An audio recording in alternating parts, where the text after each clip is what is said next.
मेरा ये channel subscribe करें और मेरे हर अपडेट आपको मिले, इसके लिए बेल आइकन जरूर दबाइएगा। आप सभी को मेरी ढेर सारी शुभकामनाएं। आपको क्या लगता है कि हैदराबाद लोकसभा सीट की अगर हम बात करें तो क्या वो, जिस तरह अमेठी की हम बात करें, क्या हैदराबाद बीजेपी का अमेठी बनेगा? जिस तरह बीजेपी है अमेठी में जीत कर आई, राहुल गांधी की गढ़ को पूर्णिमा जी मुझे वहां पता हरा कर, नहीं वैसे है। ही हैदराबाद में होने की उम्मीद दिख रही है। पूर्णिमा जी मुझे पता नहीं अमेठी हैदराबाद लोकसभा उतनी डेंजरस सीट है या नहीं। First thing is I don't know how dangerous Amethi when compare to Hyderabad Lok Sabha, लेकिन हैदराबाद लोकसभा बहुत डेंजरस है। मैं बताती हूँ क्यों। हैदराबाद लोकसभा में इलेक्शंस में कैंपेनिंग तक 50% ऑफ हैदराबाद लोकसभा के गलियों में आप जा नहीं सकते, कदम नहीं रख सकते, आप पत्थर फेंकेंगे वो लोग, सर फोड़ेंगे वो लोग।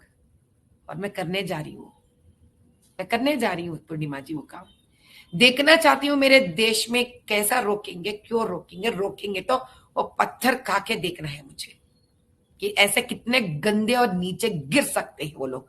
क्योंकि 8 सालों से मैं उसी मुसलमानों के मोहल्ले में कुछ गलियों में जाके मैं काम कर चुकी हूं, तब तो किसी ने कुछ नहीं किया। ये आम मुसलमानों के ऊपर का दाग नहीं है, ये चंद मुट्ठी पर खुद गर्ज पॉलिटिकल वालों का काम है ये।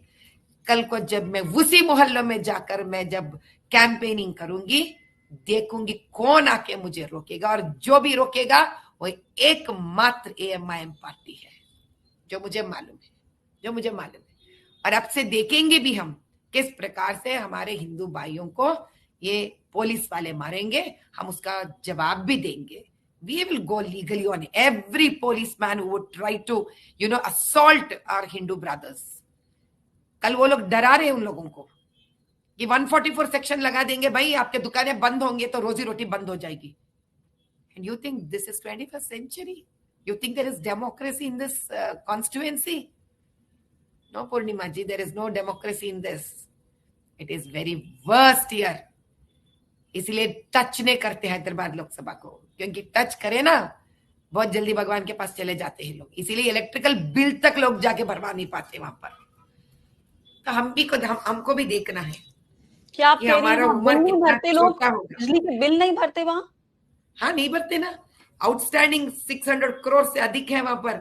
असद भाई भरने थोड़ी देते, असद भाई भरने नहीं देते वहां पर। So called great man barrister who himself has has done law, पता है वहां पे क्या करते हैं? मारते हैं इलेक्ट्रिकल बिल को मांगने वाले गवर्नमेंट एम्प्लॉय को, मार के भगाते हैं। पता है वो भी मैं बताती हूँ क्यों।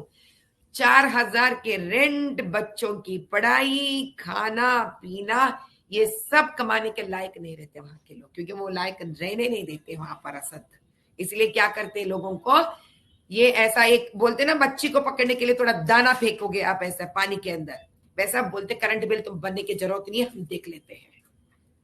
तो बेचारे मुसलमान ये नहीं समझ पा रहे वहां पे कि 500 इलेक्ट्रिकल बिल ना भर पाना कितनी कमजोरी की बात है जीवन में।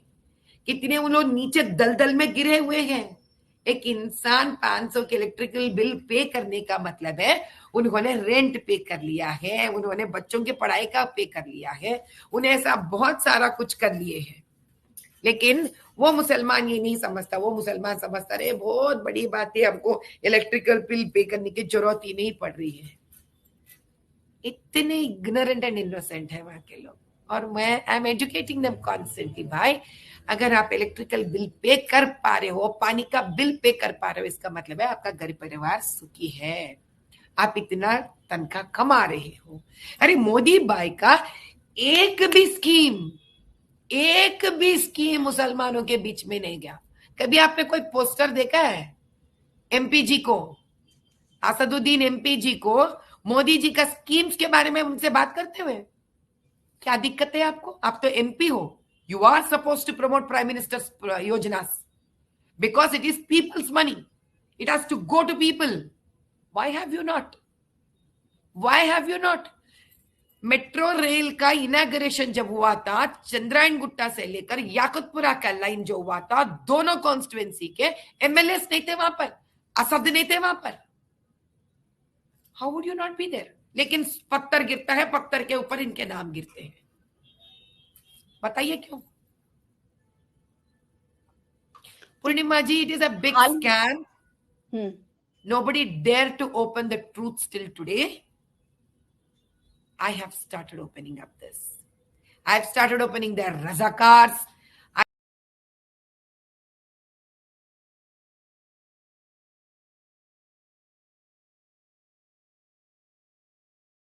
मेरा ये चैनल सब्सक्राइब करें और मेरे हर अपडेट आपको मिले, इसके लिए बेल आइकन जरूर दबाइएगा. आप सभी को मेरी ढेर सारी शुभकामनाएं.